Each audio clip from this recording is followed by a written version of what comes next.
సాహితీ మిత్రులందరికీ తెలుగు కథా స్రవంతికి దర్భా లక్ష్మీ అన్నపూర్ణ స్వాగతం. మరి మరి మరో కొత్త సీరియల్ తోటి మీ ముందుకు వచ్చేస్తున్నాను. సీరియల్ పేరు 'బీడ్కోలు'. ఈ ఈ సీరియల్ నవల ఆంధ్రభూమి మాసపత్రిక నిర్వహించిన నవలల పోటీలో బహుమతి పొందింది. హ్మ్. ఇది 2 నెలలు ఆంధ్రభూమి మాసపత్రికలో మినీ నవల అని వస్తుంది కదా! ఆ ఆ పత్రికలో 2 నెలలు వచ్చిందనమాట. ఈ సీరియల్ ఈ నవల 2 భాగాలుగా వచ్చింది. హ్మ్. మరి ఎన్నో ప్రశంసలను కూడా అందుకుంది. ఎంతోమంది చాలా బావుందండి, చాలా బావుందని ఉత్తరాల్లో రాస్తూ ఉండేవారు. సో, మరి ఆ నవలని మీ ముందుకు తీసుకొస్తున్నాను. మరి మీరు కూడా విని మీ అభిప్రాయాల్ని కామెంట్స్ రూపంలో తెలియజేయండి. హ్మ్. మరి నవలలోకి వెళ్ళిపోతున్నాను. నవల పేరు 'వీడ్కోలు'. ఆలయ ప్రాంగణం భక్తులు మ్రోగించే గుడిగంటల ధ్వనులతో పవిత్రంగా ధ్వనిస్తోంది.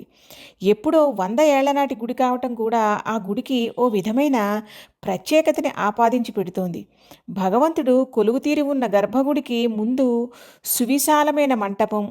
భగవంతుడిని దర్శనం చేసుకుని వచ్చిన శశిరేఖ, ఆనందలు మంటపంలో కూర్చున్నారు. పిల్లలిద్దరూ గుడి ప్రాంగణం అంతా తమదే అన్నట్టుగా గంతులు వేస్తున్నారు. ఆనంద్ శశిరేఖల వదనాల్లో భగవంతుడిని దర్శించుకుని వచ్చినందుకేమో ఓ విధమైన ప్రశాంతతతో కూడిన సంతోషం కదలాడుతోంది. కొబ్బరి చిప్పని గచ్చు మీద కొట్టి ఓ ముక్క భర్త చేతికి ఇస్తుంటే ఆనంద్ అన్నాడు, "ఈ దృశ్యాన్ని పదే పదే ఎక్కడో చూసినట్టుగా ఉంది. ఎక్కడబ్బా?" అని. ఆనంద్ మాటలకి నవ్వేస్తూ అంది శశి, "సినిమాల్లో" అని. ఆ! కరెక్ట్. సినిమాల్లో జస్ట్ ఇలా అనగానే ముక్కలొచ్చేస్తాయి. నువ్వేమో చెయ్యంతా కందిపోయేలా కొడితే గానీ ముక్క రాలేదు అన్నాడు నవ్వుతూ. భలేవారే! కొబ్బరి ముక్క విరిగేదాకా కొట్టడం చూపిస్తే అక్కడికే ఒక రీల్ అయిపోతుంది అంది శశి నవ్వేస్తూ. అది సరే గాని ఇవాళ దేవుడి ముందు చేతులు జోడించి కళ్ళు మూసుకుని చాలాసేపు నిల్చున్నావు. ఇంతకీ దేవుడి మీద ఏ విషయం గురించి అంత ప్రెషర్ తీసుకొచ్చావు? అడిగాడు ఆనంద్. ఆనంద్ అడిగిన తీరికి ఆమె చిన్నగా నవ్వేస్తూ, ప్రెషర్ తీసుకురావటం ఏమిటండి? ఆయన భగవంతుడు. ఆయనకి ఎంతటి కోరికల బరువునైనా తట్టుకునే శక్తి ఉంటుంది అంది. అయినా ఎందుకో ఆయన మీద జాలి వేస్తోంది.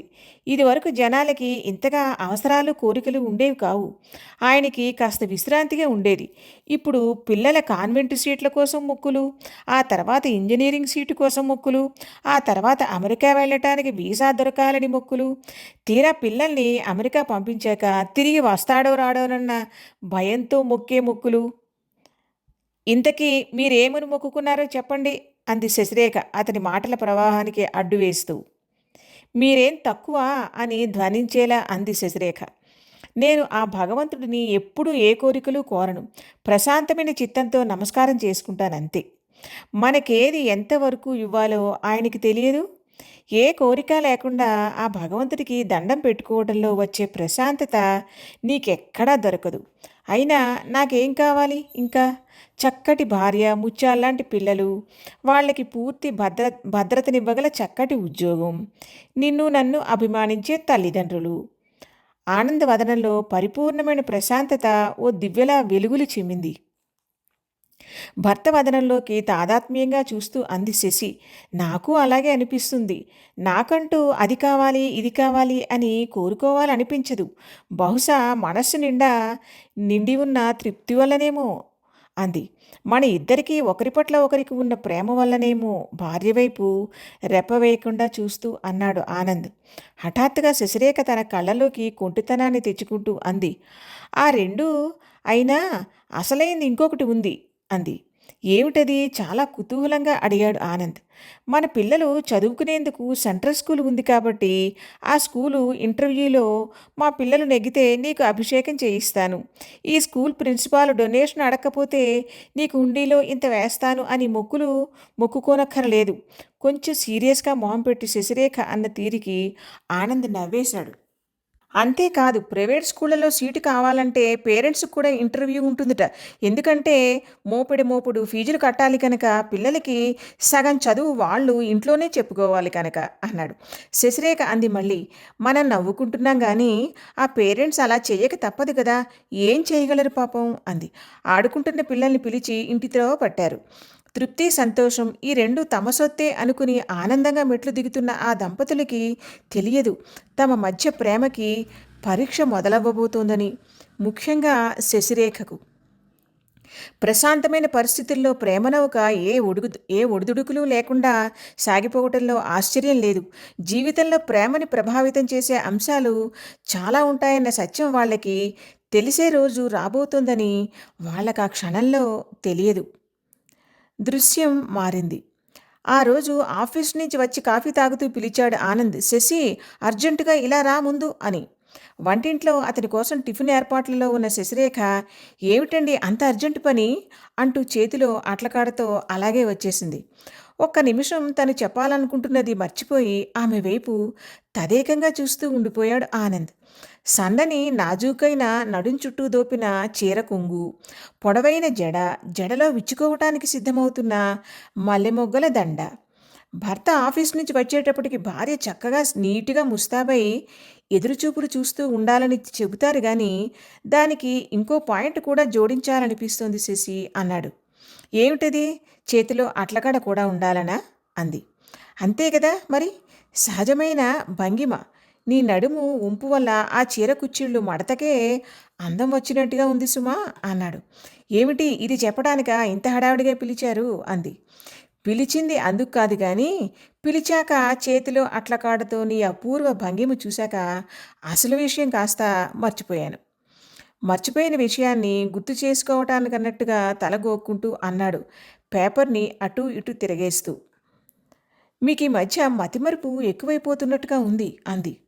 అందమైన అమ్మాయిల్ని పెళ్లి చేసుకుంటే వచ్చే చిక్కే ఇది అన్నాడు అల్లరిగా. ఏమిటా చిక్కు? నిమిషానికో పోజులో కనిపిస్తూ మతి చెదరగొట్టేస్తూ ఉంటారు. ఇంకా వెర్రి మనసు గుయ్యమంటూ పిచ్చిదానిలా అదేమిటో భ్రమరంలా వాళ్ళ చుట్టూరా తిరుగుతూ ఉంటుంది. అసలు విషయం మర్చిపోయి మరీను తను చెప్పబోయే విషయం పేపర్లోనే ఉందన్నట్టుగా పేపర్ పరిశీలనగా చూస్తూ అన్నాడు ఆనంద్. కాస్త విసుగుని ఇంకొంచెం ఆనందాన్ని జోడించి పెదవులు గమ్మత్తుగా బిగించి భారంగా నిట్టూరుస్తూ అంది శశిరేఖ. మీకు ఈ మధ్యన మాటలు ఎక్కువయ్యాయి. మీ బాసు వేడివేడిగా డోసు ఇస్తే గాని దారిలోకి వచ్చేట్టుగా లేరు అని. ఇంట్లో బాస, ఆఫీసులో బాస. ఇంట్లో బాస్ అయితే వేడివేడిగా ఇచ్చేవి దోశలేగా, తీసుకురా ఓ పట్టు పడతాను అన్నాడు. ఇంతకీ నన్ను పిలిచిన విషయం ఏమిటో చెప్పనేలేదు అంది. అది మన పెళ్లి రోజుని సెలబ్రేట్ చేసుకుందుకు మంచి రిసార్ట్స్ని సెలెక్ట్ చేశాను. అది నీకు చూపిద్దామని పిలిచాను. పేపర్లో దాని గురించి ఇచ్చాడు. ఇక్కడికి మరీ దూరం కూడా కాదు. పేపర్లో ఆ రిసార్ట్స్ బొమ్మని వెతికి పట్టుకుని చూపించాడు భార్యకి. చాలా బాగుందండి. ఉండండి దోశలు ప్లేట్లో పెట్టుకుని వస్తాను, తింటూ చూద్దాం అంటూ లోపలికి వెళ్ళి ప్లేట్లో దోశలు చట్నీ వేసి తీసుకొచ్చింది శశిరేఖ. ఎంత ఖర్చు అవుతుందండి? బిల్డింగ్ చుట్టూ తోట బాగుంది. పిల్లలు బాగా ఎంజాయ్ చేస్తారు అంది. వెళ్ళాలి అనుకున్నప్పుడు ఖర్చు గురించి ఆలోచించకూడదు. పిల్లలకి అప్పుడు సెలవులు కూడా ఉంటాయి. అయినా మనం పెళ్లి రోజు సెలబ్రేట్ చేసుకుందామని వెళ్ళేటప్పుడు పిల్లలెందుకోయ్? ఆ తోటల్ని చూసినప్పుడు చక్కగా పిల్లలు ఆడుకుంటారన్నావు కానీ మనం చక్కగా చెట్టాపట్టాలేసుకుని తిరుగుదాం అన్నావా? చిన్నపిల్లాడు కంప్లైంట్ చేసినట్టుగా చిరుకోపంగా మొహం పెట్టి అన్నాడు ఆనంద్. మీకు ఇప్పుడిలా అనిపిస్తోంది కానీ వాళ్ళని వదిలేసి వెళ్తే ధ్యాస అంతా వాళ్ళ మీదనే ఉంటుంది. వాళ్ళు కూడా ఉంటే వాళ్ళ కేరింతలు చూస్తూ వాళ్ళు చూడనప్పుడు ముసిముసిగా నవ్వుకుంటుంటే అప్పుడు బాగుంటుంది అంది. అంటే రిసార్ట్స్కి వెళ్ళాక మన రొమాంటిక్ ప్రోగ్రాం గురించి ముందే ఆలోచించేసి పెట్టావన్నమాట క్షణాల్లో. శశిరేఖ కళ్ళల్లోకి కొంటిగా చూస్తూ అన్నాడు ఆనంద్. దొరికిపోయిన దొంగలా సిగ్గుపడిపోయింది శశిరేఖ.